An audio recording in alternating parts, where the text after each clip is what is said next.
Hi hello ನಮಸ್ಕಾರ. This is Mrs Rekha Upadhya. Welcome to my new channel podcast show ಮನಸ್ಸಿನ ಮಾತು.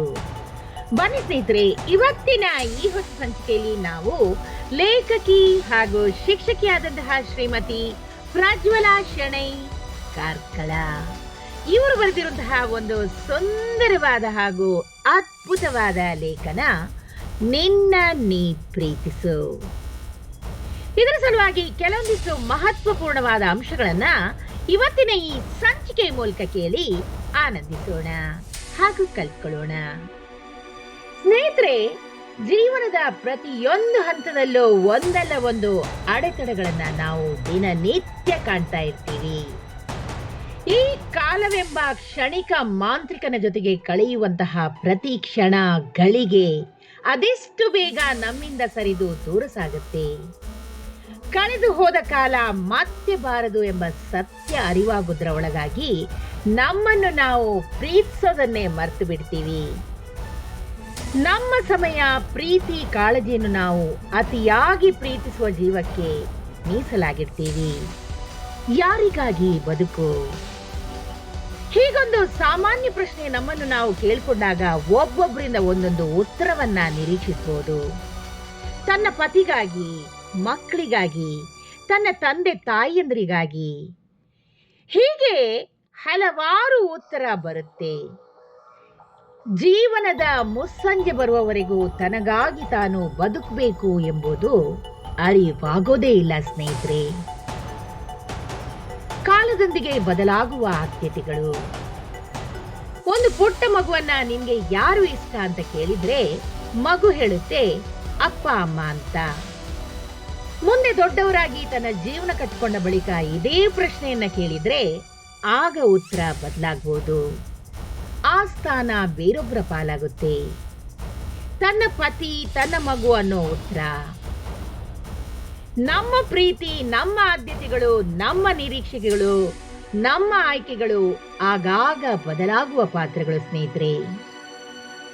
ನಮ್ಮ ಖುಷಿಗಿಂತ ನಮ್ಮವರ ಖುಷಿ, ಪ್ರೀತಿ ದೊಡ್ಡದಾಗಿ ಕಾಣಿಸುತ್ತೆ. ಅಂದ್ರೆ ನಮ್ಮ ಖುಷಿ, ನಮ್ಮಿಷ್ಟದ ವಸ್ತುಗಳು ನಿಧಾನವಾಗಿ ನಮ್ಮಿಂದ ದೂರ ಸರಿದು ಹೋಗ್ತಾ ಇರೋದು ನಮ್ಮ ಗಮನಕ್ಕೆ ಬರೋದೇ ಇಲ್ಲ. ದೂರವಾದಂತೆ ಹಿಂದೆ ಸರಿಯುವ ನೆನಪುಗಳು.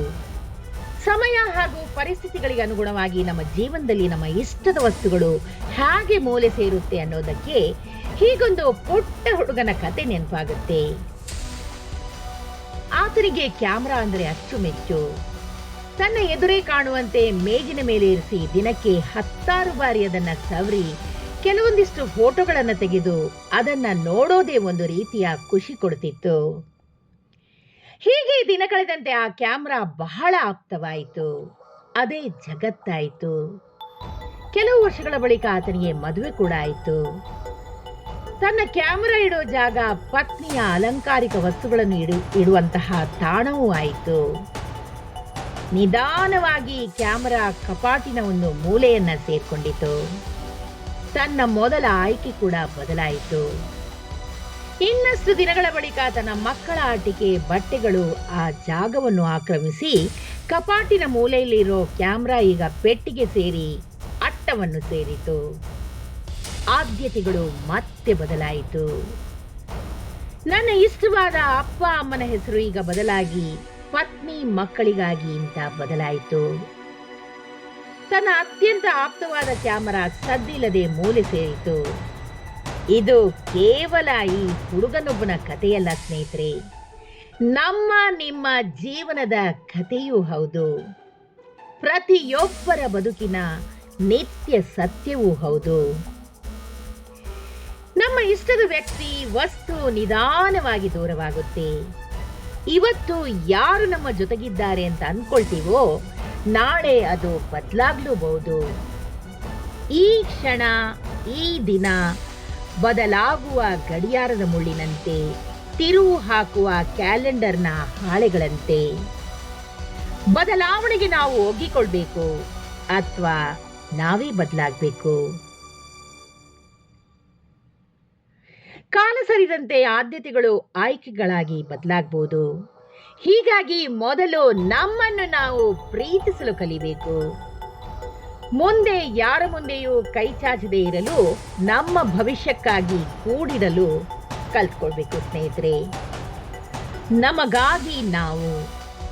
ತನ್ನನ್ನು ತಾನು ಪ್ರೀತಿಸಲು ಕಲಿತವ ಇಡೀ ಜಗತ್ತನ್ನೇ ಪ್ರೀತಿಸಲು ಕಲಿತಾನೆ. ಆದರೆ ತನ್ನ ಕಣ್ಣನ್ನು ತಾನೇ ಮುಚ್ಚಿ ತನಗೇನೂ ಕಾಣಿಸದು ಅನ್ನೋ ಕುರುಡು ಮನಸ್ಥಿತಿ ನಮ್ಮದು. ತನ್ನಿಂದ ಏನು ತಾನೇ ಮಾಡಲು ಸಾಧ್ಯ? ತನಗಿಂತ ಶಕ್ತಿಶಾಲಿಗಳು, ಸಿರಿವಂತರು, ಧೈರ್ಯಶಾಲಿಗಳು ಇರುವಾಗ ತಾನೇನೇ ಮಾಡಿದರೂ ವ್ಯರ್ಥ ಅನ್ನೋ ಸಂಕುಚಿತ ಮನಸ್ಥಿತಿಯಿಂದಲೇ ನಾವು ಸೋಲ್ತೀವಿ. ಕೆಲವೊಮ್ಮೆ ನಮ್ಮೊಳಗಿನ ಅಗಾಧ ಶಕ್ತಿಯ ಅರಿವು ಕೂಡ ನಮ್ಗಿರೋದೇ ಇಲ್ಲ. ನಮ್ಮ ಸಾಮರ್ಥ್ಯದ ಮೇಲೆ ನಂಬಿಕೆನೂ ಇರೋದಿಲ್ಲ. ನಮ್ಮ ಕನಸುಗಳಿಗೆ ನಾವೇ ರೆಕ್ಕೆಯಾದಾಗ, ನಮ್ಮ ನಿರೀಕ್ಷೆಗಳಿಗೆ ನಾವೇ ಉತ್ತರ ಕಂಡುಕೊಂಡಾಗ, ನಮಗೆ ನಾವೇ ಬೆಳಕಾದಾಗ, ನಮಗೆ ನಾವೇ ಪ್ರೇರಣೆಯಾದಾಗ ಈ ಬದುಕು ಎಷ್ಟೊಂದು ಸುಂದರ. ಬದುಕಿನ ಕಟ್ಟಕಡೆಯ ಘಟ್ಟ, ಸಾವಿನಲ್ಲೂ ಕೂಡ ನಮಗೆ ನಾವೇ ಜೊತೆಗಾರರು ಅನ್ನೋ ಸತ್ಯ ನಮ್ಮ ಅರಿವಿಗೆ ಬಂದರೆ ನಮಗೆ ನಾವೇ ಶಕ್ತಿಯಾಗಬೇಕು ಅನ್ನೋ ಅರಿವು ಕೂಡ ಮೂಡುತ್ತೆ. ಜಗತ್ತನ್ನು ಪ್ರೀತಿಸುವ ಮೊದಲು ನಮ್ಮನ್ನು ನಾವು ಪ್ರೀತಿಸೋದನ್ನ ಮೊದಲು ಕಲಿಯೋಣ ಅಲ್ವೇ ಸ್ನೇಹಿತರೆ? ಏನಂತೀರಾ ಸ್ನೇಹಿತರೆ? ಎಷ್ಟೊಂದು ಸುಂದರವಾದ, ಅದ್ಭುತವಾದ ಮತ್ತು ಅರ್ಥಗರ್ಭಿತವಾದಂತಹ ಮಾಹಿತಿಯನ್ನ ಲೇಖಕಿ ಹಾಗೂ ಶಿಕ್ಷಕಿಯಾದಂತಹ ಶ್ರೀಮತಿ ಪ್ರಜ್ವಲಾ ಶೆಣೈ ಕಾರ್ಕಳ ಇವರು ಇವತ್ತಿನ ಈ ಸಂಚಿಕೆ ಮೂಲಕ ನಮ್ಮ ಮುಂದೆ ಹಂಚಿಕೊಂಡಿದ್ದಾರೆ. ಇವರಿಗೆ ನಿಜವಾಗಿಯೂ ಅನಂತ ಧನ್ಯವಾದಗಳನ್ನು ಅರ್ಪಿಸುತ್ತಾ ಈ ಸಂಚಿಕೆನ ನಾನು ಇಲ್ಲಿ ಮುಗಿಸ್ತಾ ಇದ್ದೀನಿ. ಈ ಒಂದು ಅದ್ಭುತವಾದ ಹಾಗೂ ಅರ್ಥಗರ್ಭಿತವಾದಂತಹ ಮಾಹಿತಿ ನಿಮ್ಗೆ ಇಷ್ಟವಾಗಿದ್ದಲ್ಲಿ ದಯವಿಟ್ಟು ಇದನ್ನ ಲೈಕ್ ಮಾಡಿ, ಶೇರ್ ಮಾಡಿ ಹಾಗೂ ನನ್ನ ಪಾಡ್ಕಾಸ್ಟ್ ಅನ್ನ ಫಾಲೋ ಕೂಡ ಮಾಡಿ ಸ್ನೇಹಿತರೆ. ಧನ್ಯವಾದಗಳು. ಮತ್ತೆ ಸಿಗೋಣ ಮುಂದಿನ ಸಂಚಿಕೆಯಲ್ಲಿ. ನಮಸ್ಕಾರ.